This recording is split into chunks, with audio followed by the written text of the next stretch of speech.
और इस वक्त एक बड़ी खबर आ रही है, इसके बारे में जानकारी हम आप तक पहुंचाना चाहेंगे। खबर यह है कि फ्रांस में आतंकवादियों ने हमला बोल दिया है। जी हां, पेरिस का ये पूरा घटनाक्रम देखने को मिल रहा जहां पर चार्ली हेल्दो नाम की मैगजीन है, जिसके दफ्तर पर आतंकवादियों ने हल्ला बोला है। जी हां, अब तक इस पूरे घटनाक्रम की अगर बात की जाए तो 11 लोगों की मौत हो चुकी है। 9 यहां पर पत्रकार और 2 पुलिसकर्मी बताए जा रहे हैं। मीटिंग लगातार जारी है। आपको ये भी बता दें कि फ्रांस के राष्ट्रपति ने यहां पर इमरजेंसी मीटिंग बुलाई है। इसकी तस्वीरें इस वक्त आप अपने टेलीविजन स्क्रीन पर देख पा रहे हैं। तो एक बार फिर से अपने तमाम दर्शकों के लिए बता दें किस तरह से फ्रांस की राजधानी पेरिस में एक मैगजीन के ऑफिस में घुसकर गोलीबारी की गई है। पूरे घटनाक्रम में 11 लोगों की मौत हो चुकी है, इस तरह की खबर है। और यह भी आपको बता दें कि 2 नकाबपोश बंदूकधारी घुसे दफ्तर के अंदर, वहां पर फायरिंग की और पूरी फायरिंग के घटनाक्रम में 11 लोगों की मौत हो चुकी है। मैगजीन का नाम चार्ली हेब्दो बताया जा रहा है। और इस तरह की खबरें आ रही हैं कि पत्रिका में हाल फिलहाल में जिस तरह से बगदादी का कार्टून छापा गया था, उससे नाराज होकर आईएसआईएस ने यह हमला बोला है। इस तरह के कयास लगाए जा रही हैं। जांच लगातार जारी है। पूरे घटनाक्रम से निपटने के लिए फ्रांस की पुलिस जो है जुटी हुई है। फ्रांस के राष्ट्रपति ने यहां बैठक बुलाई है और पूरे घटनाक्रम पर नजर रखी जा रही है। तो एक बार फिर से अपने तमाम दर्शकों के लिए बताना चाहेंगे किस तरह से फ्रांस आतंकवादियों के निशाने पर आ चुका है और आतंकवादी संगठन आईएसआईएस बताया जा रहा है। एक मैगजीन है, ये मैगजीन की अगर बात की जाए तो इसमें कार्टून छपा है बगदादी का हाल फिलहाल में, और शायद उसी का नतीजा है कि उससे नाराज होकर बगदादी ने इस मैगजीन के दफ्तर पर हल्ला बोला है। और हल्ला इस प्रकार से बोला है कि यहां पर बंदूकधारी घुसे हैं, उन्होंने फायरिंग की है और इस पूरी फायरिंग में 11 लोगों की मौत हो चुकी है। 9 पत्रकार और 2 पुलिसकर्मी मारे जा चुके हैं इस पूरी आतंकी वारदात में। और संख्या बढ़ चुकी है, संख्या 10 बताई जा रही है पत्रकारों की, और साथ ही साथ 2 पुलिसकर्मी भी शहीद हो गए हैं। और चलिए इस मुद्दे पर बातचीत करते हैं। हमारे साथ मौजूद है मेरे सहयोगी सुजीत। सुजीत, क्या कुछ और जानकारी आपके पास? बताया जा रहा है कि कुछ नकाबपोश, कई नकाबपोश थे, उसमें AK-47 लेकर वो इस इमारत में घुसे हैं और अंधाधुंध फायरिंग की है, जिसके बाद वहां मौजूद तमाम पत्रकार जो सामने थे, 10 पत्रकार, बताया ये जा रहा है कि यूरोप, वहां लोकल न्यूज चैनल के हवाले से खबर ये आ रही है कि 10 पत्रकार मौके पर ही उन्होंने दम तोड़ दिया है। और वहां पे मौजूद 2 पुलिसकर्मी जो जब उनको पता चला कि ये आतंकी हमला है तो वहां उन्होंने फायरिंग की। उस वक्त जो एक दूसरे के बीच जो गोलीबारी हुई, उस दौरान 2 पुलिसकर्मी के भी मारे जाने की खबर है। मैं आपको बताऊं कि ये पहला वाकया नहीं है। इससे पहले जो हम ये बात लगातार कर रहे थे कि आखिर क्या ऐसा हुआ जिसको लेकर ये हमला किया गया। ये ISI प्रमुख अबू बकर अल बगदादी का एक कार्टून प्रकाशित किया गया था, जिससे नाराज बताए जा रहे थे। और जिस वक्त ये AK-47 लेकर ये नकाबपोश घुसे हैं वहां पे, उस वक्त ये लोग चिल्ला रहे थे कि पैगंबर का इंतकाम पूरा हुआ। तो कहीं ना कहीं जिस तरीके से फ्रांस के राष्ट्रपति ने भी इसे आतंकी हमला करार दिया है और लगातार वहां पे बैठक जारी है, कैबिनेट की बैठक लगातार हो रही है और उस पूरे इलाके को सैनिटाइज कर दिया गया है, सील कर दिया गया है चारों तरफ से। कहीं ना कहीं पुलिस ने भी मोर्चा संभाल लिया है और फिलहाल जो खबरें आ रही है वहां से लगातार फायरिंग की खबरें लगातार वहां पहुंच रही हैं, आवाजें सुनाई जी हाँ, वाकई में। और इस बीच अपने तमाम दर्शकों के लिए जानकारी ये भी पहुंचा दें कि खबर ये है कि रॉकेट लॉन्चर्स का भी इस्तेमाल किया जा सकता था। रॉकेट लॉन्चर्स से लैस थे यहां पर जो आतंकवादी पहुंचे, और इस तरह की खबरें भी हैं कि आधुनिक हथियारों का इस्तेमाल उनके द्वारा किया गया है। 12 लोग अभी तक मारे जा चुके हैं, संख्या बढ़ती जा रही है। 10 पत्रकार बताए जा रहे हैं, 2 पुलिसकर्मी बताए जा रहे हैं जो शहीद हो गए हैं, और फ्रांस के राष्ट्रपति यहां पर लगातार बैठक कर रहे हैं। और चलिए इस मुद्दे पर बातचीत करते हैं। हमारे साथ मौजूद हैं मेरे सहयोगी नवीन चौहान। नवीन, आपके पास क्या जानकारी? और इस पूरी खबर की अगर बात की जाए तो ये पूरी खबर ये साबित करती है कि आतंकवाद अब किस तरह से पूरी दुनिया में पैर पसारता जा रहा है। देखिए सुधा, आपको बता दूं कि कुछ ही दिन हुए हैं, लगभग 1 महीना हुआ है जब सिडनी पर हमला हुआ था और उसके बाद पाकिस्तान पे हमला होता है। पाकिस्तान के पेशावर में आर्मी स्कूल में घुसकर हमला होता है और उसके बाद अब पेरिस में, बड़ी सुरक्षित सिटी मानी जाती थी पेरिस, और अब वहां पर जिस तरीके से आतंकवादी हमला हुआ है वाकई सुरक्षा पर सवाल खड़े कर दिए। किस तरह से आतंकवादी होते हैं, कई नकाबपोश आते हैं, AK-47 उनके हाथ में होती है, पूरी रणनीति के साथ आते हैं, क्योंकि 2002 में यही वो मैगजीन थी जिसने मोहम्मद साहब पैगंबर मोहम्मद का कार्टून छापा, तो उसके बाद विवादों में आई थी। और अब अलू बगदादी का जो कार्टून छापा, उसके बाद वो पूरी तरह से बदला लेने के मकसद से आए थे और उनका बदला पूरा हुआ ये कहकर वो वहां से गए हैं। यानी पूरी तरह से पूरी जो रणनीति बनाई थी उसके तहत आए थे। तमाम सुरक्षा एजेंसियों को, तमाम पुलिस को, तमाम वहां की सुरक्षा व्यवस्था पूरी तरह से उनको चकमा देते हुए अंदर आए और लगातार गोलीबारी वहां पर करी। अच्छा नवीन, इस तरह की जानकारी मिल पा रही है, इस तरह की जानकारी मिल पा रही है कि लगातार फायरिंग जारी है।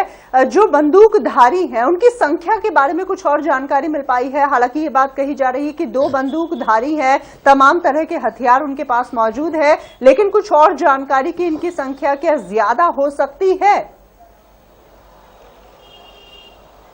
देखिए, आपको बता दूं, जो इनिशियल स्टेज पर जो जानकारी मिल रही है वो ये है कि 2 आतंकवादी शुरुआत में पता चला कि 2 थे, लेकिन अब खबर यह है कि 2 से भी ज्यादा आतंकी हैं जो अंदर उस पूरी इमारत में घुसे और इस पत्रिका की इमारत पर पूरी तरह से हमला बोल दिया। AK-47 से तड़ातड़ फायरिंग करती है और अब जो मौत का आंकड़ा था वो 11 से बढ़कर अब 12 पे पहुंच गया है। लगभग 6 से 7 लोग घायल हो चुके हैं और उसमें 2 से ज्यादा पुलिसकर्मी भी है। यानी पूरी तरह से हमला किया गया, उनके हाथों में AK-47 थी, पूरी तरह से वो लैस थे हथियारों से, और बताया ये भी जा रहा था कि रॉकेट लॉन्चर से भी कहीं ना कहीं हमला किया है। लेकिन कुछ ही देर में खबरें आएंगी जैसे जैसे साफ होगा, क्योंकि अभी ऑपरेशन लगातार चल रहा है, अभी उन आतंकियों को निकालने की कोशिश की जा रही है, क्योंकि जिस तरीके से हमला किया है वो वाकई बहुत बड़ा हमला है। पेरिस की पूरी सुरक्षा पर सवाल खड़े हो गए। और उसके साथ आपको बता दूं कि खबर अब यह भी है कि भारत में भी सुरक्षा बढ़ा दी गई है, क्योंकि 26 जनवरी पूरी तरह से पास है, ओबामा हमारे मेहमान बनकर आ सकते हैं। और उसके साथ ही लगातार जो पूरी तरह से जो घटनाक्रम चल रहे हैं, जो आतंकी घटनाएं हम लगातार देख रहे हैं, लगातार भारत में भी सुरक्षा वाकई में वो चिंता का विषय बनता हुआ नजर आ रहा है। प्रफुल्ल बख्शी साहब, रक्षा विशेषज्ञ, इस वक्त हमारे साथ फोन लाइन पर मौजूद है। प्रफुल्ल साहब, फ्रांस में आतंकी हमला हुआ है, बंदूकधारियों ने फायरिंग की है, कई लोगों को अपने निशाने पर लिया गया है और वहां पर खबरें ये कि IS का हाथ हो सकता है इस पूरे घटनाक्रम के पीछे, क्या कहेंगे आप? देखिए, ये जो हादसा हुआ है पेरिस में, ये अपने आप में बहुत दुखद घटना है, पर ये एक चीज और दर्शाता है कि सारी दुनिया में जो डेमोक्रेटिक वैल्यूज हैं उसके ऊपर अगर घातक प्रहार इस तरीके से होता है, फ्रीडम ऑफ एक्सप्रेशन के ऊपर होता है, तो वर्ल्ड डेमोक्रेसी और डेमोक्रेटिक आइडियल्स के ऊपर हमला हो रहा है। हम मानते हैं कि ये एक रेडिकल ग्रुप्स का काम है, रिलीजियस माइंडेड लोगों का काम है, पर ये अब प्रॉब्लम पूरी दुनिया में फैल रही है, बगदाद से लेके अफगानिस्तान तक, यूरोप तक, हर जगह बात एक ही है। एक ही तबके के लोग, एक ही सोच के लोग इस काम को अंजाम दे रहे हैं, तो अपने आप में बहुत दुखद है। और इसके लिए सारी दुनिया को एकजुट होकर इस काम को, इनके इस काम को भर्त्सना करनी चाहिए। अच्छा बख्शी साहब, ऐसे देश जहां पर कभी भी आतंकवाद का नाम नहीं सुना गया, फ्रांस की अगर बात कर ली जाए, हमें याद नहीं पड़ता कि शायद वहां पर कोई इस तरह की आतंकी घटना पहले हुई हो। जिस तरह से आतंकवाद अंतर्राष्ट्रीय मंच पर अपनी पहचान बनाने की कोशिश कर रहा है, लगातार ये होड़ लगी हुई है आतंकवादी संगठनों के द्वारा कि कौन बड़ा हमला करता है। क्या ये माना जाए कि विश्व शांति के लिए, मानवता के लिए एक बहुत बड़ा खतरा पैदा होता हुआ नजर आ रहा है? बिल्कुल, ये डेमोक्रेसी के लिए और स्वतंत्रता के लिए तो खतरा ही है। ये चीज भारत में भी देखी गई है, ऐसी ही घटनाएं। पर मेरे को बात जान के दुख होता है कि इसके साथ सहानुभूति करने वालों को की और भर्त्सना करनी पड़ेगी। जो इस बुरे कार्य की सहानुभूति कर रहे हैं उनकी भर्त्सना करनी पड़ेगी। लेकिन एक चीज और है प्रफुल्ल बख्शी, यहाँ पे जिस तरीके से हमने देखा था इससे पहले अलकायदा, वो शुरुआत, वो उभार दिख रहा था, वो खत्म हुआ। अब IS अपना वर्चस्व दिखा रहा है, अमेरिका को बताया जा रहा है कि हमारी मौजूदगी है, अब अलकायदा के बाद हम हैं यहां पर खड़े हुए। देखिए, वो तो बताना शुरू कर दिया था। ये जो अटैक होना था इस मैगजीन के ऊपर, ये तो फोरगोन कंक्लूजन था, होना तो था। ये उन्होंने पहले चेतावनी दे रखी थी। और ये करेंगे, और अगले बार भी कोई ऐसा करेगा तो करेंगे। मतलब कहने का मतलब है इनकी सहनशीलता कितनी कम है ये पता चलती है। पर इसकी अब सब कंट्रीज एकजुट होकर इसका सामना करेंगे। जब तक नहीं करेंगे, और अगर इसके लिए थोड़ा वायलेंस का भी इस्तेमाल करना पड़ जाए तो चूकना नहीं चाहिए, क्योंकि ये अब ऐसी बीमारी फैल रही है जो पूरी दुनिया पे छा जाएगी। लेकिन बख्शी साहब, परेशानी का सबब तो यही है, अंतर्राष्ट्रीय मंचों पर हमने लगातार देखा है कि जब आतंकवाद की बात होती है तो एक धड़ा अलग नजर आता है और दूसरा धड़ा अलग नजर आता है।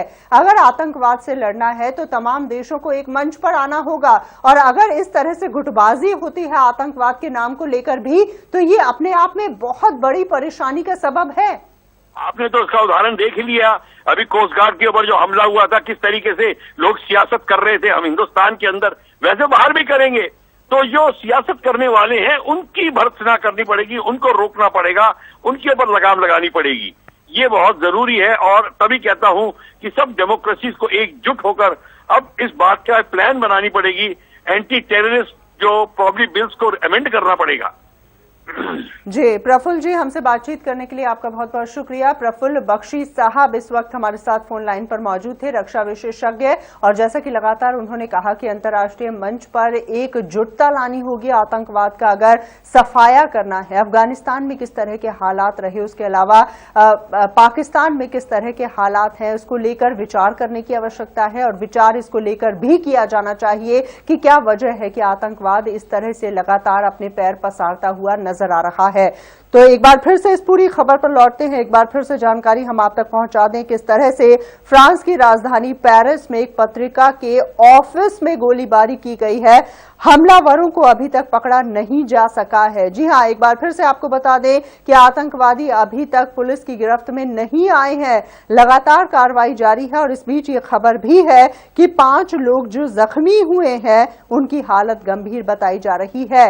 तो 5 लोग ऐसे हैं जो ज्यादा गंभीर बताए जा रहे हैं, जो जख्मी हुए हैं। कुल मिलाकर 12 लोगों की मौत हो चुकी है, जिसमें से 10 पत्रकार और 2 पुलिसकर्मी बताए जा रहे हैं। और इस वक्त आप अपने टेलीविजन स्क्रीन पर देख पा रहे हैं किस तरह से पुलिस की कार्रवाई लगातार जारी है। फ्रांस के राष्ट्रपति ने यहां बैठक भी बुलाई है और लगातार इस पूरे मसले को लेकर, इस पूरे मुद्दे को लेकर विचार विमर्श जारी है।